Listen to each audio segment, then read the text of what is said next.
Bonjour et bienvenue une nouvelle fois sur la mécanique universelle. Euh, la théorie qui essaie de démontrer que l'humanité a un sens, une orientation, une destinée.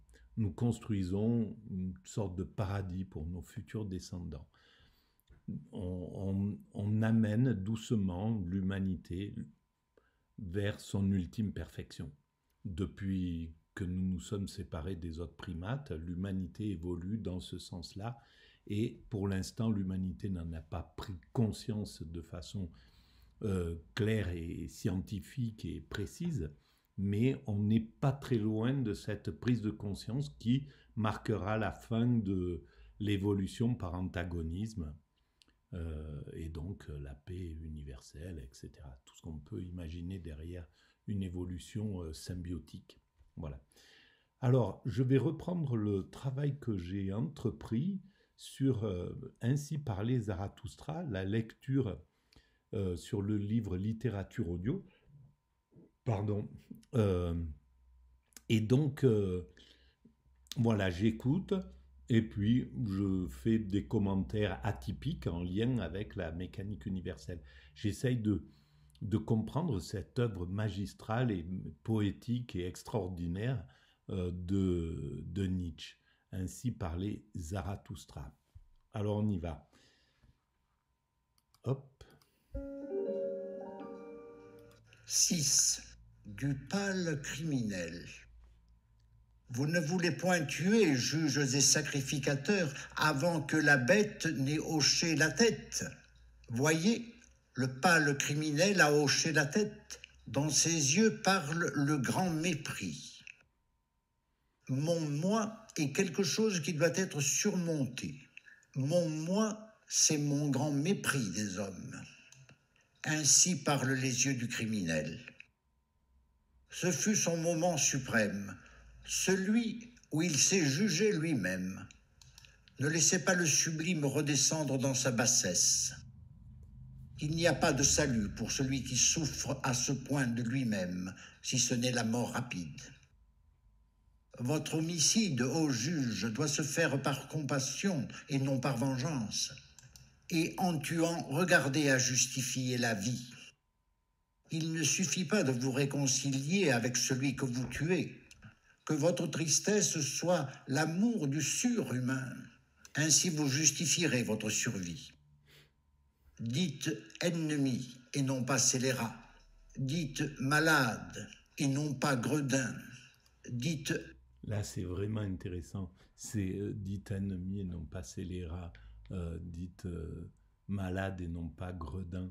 En réalité, c'est une, c'est une façon de montrer que le transgressant fait partie de l'évolution de l'humanité. Et effectivement, sur la mécanique universelle, justement, j'essaie de démontrer que le code pénal qui maintenant fait, c'est un pavé comme ça, eh bien en fait c'est le travail conjoint du transgressant et du juriste qui va, et de la société humaine évidemment, mais bon, cette force va, c'est un travail commun en réalité. S'il n'y avait pas de transgressant, il n'y aurait pas d'évolution du code pénal, évidemment. Donc, c'est voilà celui qui cherche à abuser ses congénères sans se faire prendre, il va trouver une solution d'abuser autrui parce qu'il y a un vice de forme, la loi, il y a une possibilité de le faire. L'humanité s'en rend compte, le juriste va poser une loi, va dire ben, à partir de maintenant ça va être interdit et ça fait un nouvel interdit dans le code pénal. Et c'est bien le travail conjoint en réalité. Et donc un jour ou l'autre, on comprendra à quel point le transgressant a eu son rôle dans l'évolution de l'humanité vers la perfection, vers cet état de perfection. Et donc on le verra sous un autre angle. Ça ne veut pas dire qu'il ne faut pas le juger, qu'il ne faut pas juger celui qui le délinquant, le transgressant. Évidemment, il faut le juger, mais il faut pouvoir lui expliquer aussi son rôle, que c'est et donc le considérer d'une autre manière que comme on le considère aujourd'hui en le maltraitant avec cette hargne de la société, comment la société maltraite en réalité le, le, les prisonniers qu'elle juge. Insensé et non pas pécheur. Et toi, juge rouge, si tu disais à haute voix ce que tu as déjà fait en pensée, chacun s'écrierait « ôtez cette immondice et ce venin ». Mais autre chose est la pensée, autre chose l'action, autre chose l'image de l'action. La roue de la causalité ne roule pas entre ces choses. C'est une image qui fit pâlir cet homme pâle. Il était à la hauteur de son acte lorsqu'il commit son acte, mais il ne supporta pas son image après l'avoir accomplie. Il se vit toujours comme l'auteur d'un seul acte. J'appelle cela de la folie, car l'exception est devenue la règle de son être. La ligne fascine la poule. C'est vraiment puissant parce que on ne peut pas résumer un être humain à l'acte qu'il a fait, même le pire acte qu'il puisse avoir commis. On peut pas, il n'est pas résumé à ça, évidemment. Et la justice, de plus en plus, se rend compte de ça. Et donc, l'idée de circonstances atténuantes, il y a tout un tas de choses qui rentrent en jeu. Et puis, il y a le vouloir changer, la possibilité de s'amender et puis de comprendre que son acte est grave, que ce qu'il a commis, c'est gravissime, et donc qu'il peut travailler sur lui, réparer ce qu'il a commis. Le trait que le criminel a porté fascine sa pauvre raison. C'est la folie après l'acte. Écoutez, juge, il y a encore une autre folie, et cette folie est avant l'acte. Hélas, vous n'avez pas pénétré assez profondément dans cette âme. Ainsi parle le juge rouge. Pourquoi ce criminel a-t-il tué? Il voulait dérober. Mais je vous dis, son âme voulait du sang et ne désirait point le vol. Il avait soif du bonheur du couteau. Mais sa pauvre raison ne comprit point cette folie. Et c'est elle qui décida le criminel. Qu'importe le sang, dit-elle. Ne veux-tu pas profiter de ton crime pour voler, pour te venger? Et il écouta sa pauvre raison. Son discours pesait sur lui comme du plomb. Alors il vola après avoir assassiné. Il ne voulait pas avoir honte de sa folie. Et de nouveau le plomb de sa faute pèse sur lui. De nouveau sa pauvre raison est si engourdie, si paralysée, si lourde. Si du moins il pouvait... Et là, il y a quand même quelque chose de... On voit bien que la société humaine, l'humanité, dans sa chrysalide, dans sa transformation d'un primate naturel en un humain abouti, eh bien, elle est chargée de cette pathologie. En partie parce que les interdits que nous avions lorsque nous étions des primates naturels, lorsqu'on fonctionnait à peu près comme les chimpanzés aujourd'hui, nos cousins chimpanzés, c'est-à-dire que quand le dominé fait acte de soumission, le dominant, l'instinct du dominant va arrêter sa violence d'office. Mais ça, c'est l'instinct qui gère c'est l'instinct qui arrête le dominant, qui l'empêche de mordre jusqu'au sang le subalterne qui lui tend le cou, qui se met en position de dominer. Et cet instinct, dans la transformation, dans la chrysalide, la transformation d'un humain, d'un primate naturel en un humain, en homme, dans cet état de transformation, l'instinct a disparu et il est pris en charge normalement par l'éducation, par l'empathie, par tout un tas d'autres interdits qui vont compenser en fait cet instinct.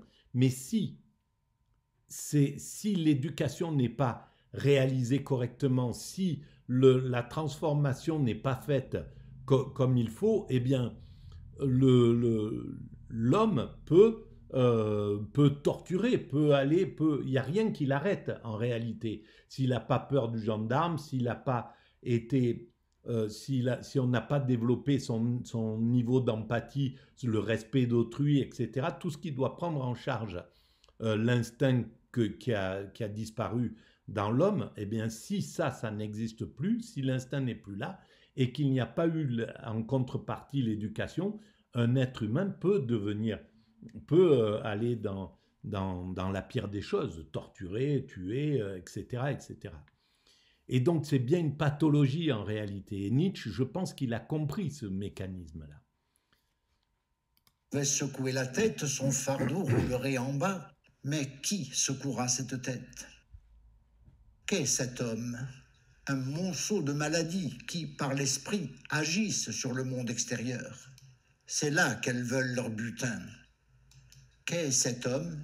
Une grappe de serpents sauvages entrelacés qui rarement se supportent tranquillement.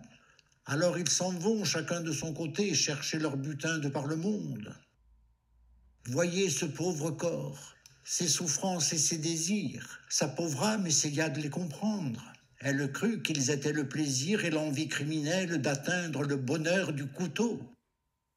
Celui qui tombe malade maintenant est surpris par le mal qui est le mal de ce moment. Il veut faire souffrir avec ce qui le fait souffrir. Mais il y a eu d'autres temps. Il y a eu un autre bien et un autre mal. Autrefois, le doute et l'ambition personnelle étaient des crimes. Alors, le malade devenait hérétique et sorcière. Comme hérétique et sorcière, il souffrait et voulait faire souffrir. Mais vous ne voulez pas m'entendre. Ce serait nuisible pour ceux d'entre vous qui sont bons, dites-vous. Mais que m'importent vos hommes bons? Chez vos hommes bons, il y a bien des choses qui me dégoûtent, et ce n'est vraiment pas leur mal. Je voudrais qu'ils aient une folie dont ils périssent, comme ce pâle criminel. Vraiment, je voudrais que cette folie s'appelât vérité, ou fidélité, ou justice. Mais leur vertu consiste à vivre longtemps dans un misérable contentement de soi. Je suis un garde-fou au bord du fleuve, que celui qui peut me saisir me saisisse. Je ne suis pas votre béquille. Ainsi parlait Zarathustra. Quelle puissance. 7. Lire et écrire. De tout ce qui est écrit, je n'aime que ce qui est écrit avec son propre sang. Écris avec du sang et tu apprendras que le sang est esprit. Il n'est pas facile de comprendre du sang étranger. Je hais tous les paresseux qui lisent. Celui qui connaît le lecteur ne fait plus rien pour le lecteur. Encore un siècle de lecteur et l'esprit même sentira mauvais. Que chacun ait le droit d'apprendre à lire, cela gâte à la longue non seulement l'écriture, mais encore la pensée. En fait, à mon sens, il préconise quelque chose de spontané, de ne pas être influencé, de ne pas se laisser influencer par ce qu'on a lu, etc., de ne pas être dans le sérail, de lâcher prise avec ça. Et c'est en fait ce qu'il a fait, le fait de sortir de l'éducation, de sortir du système pour écrire, pour être libre en réalité.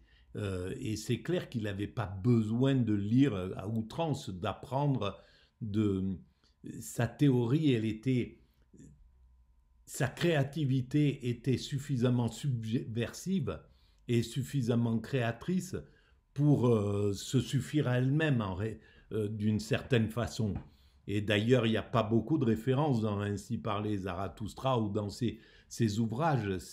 On sent que c'est vraiment l'âme est déjà construite pour être un révolutionnaire, pour être un briseur de stéréotypes, pour briser des vieilles morales, etc. Donc, il est déjà constitué pour ça. Jadis, l'esprit était Dieu.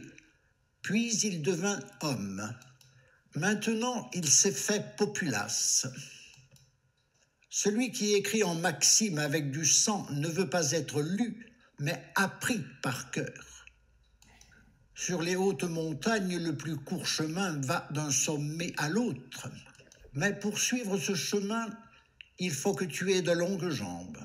Les maximes doivent être des sommets, et ceux à qui l'on parle des hommes, grands et robustes. L'air léger et pur, le danger proche et l'esprit plein d'une joyeuse méchanceté, tout cela s'accorde bien. Et en fait,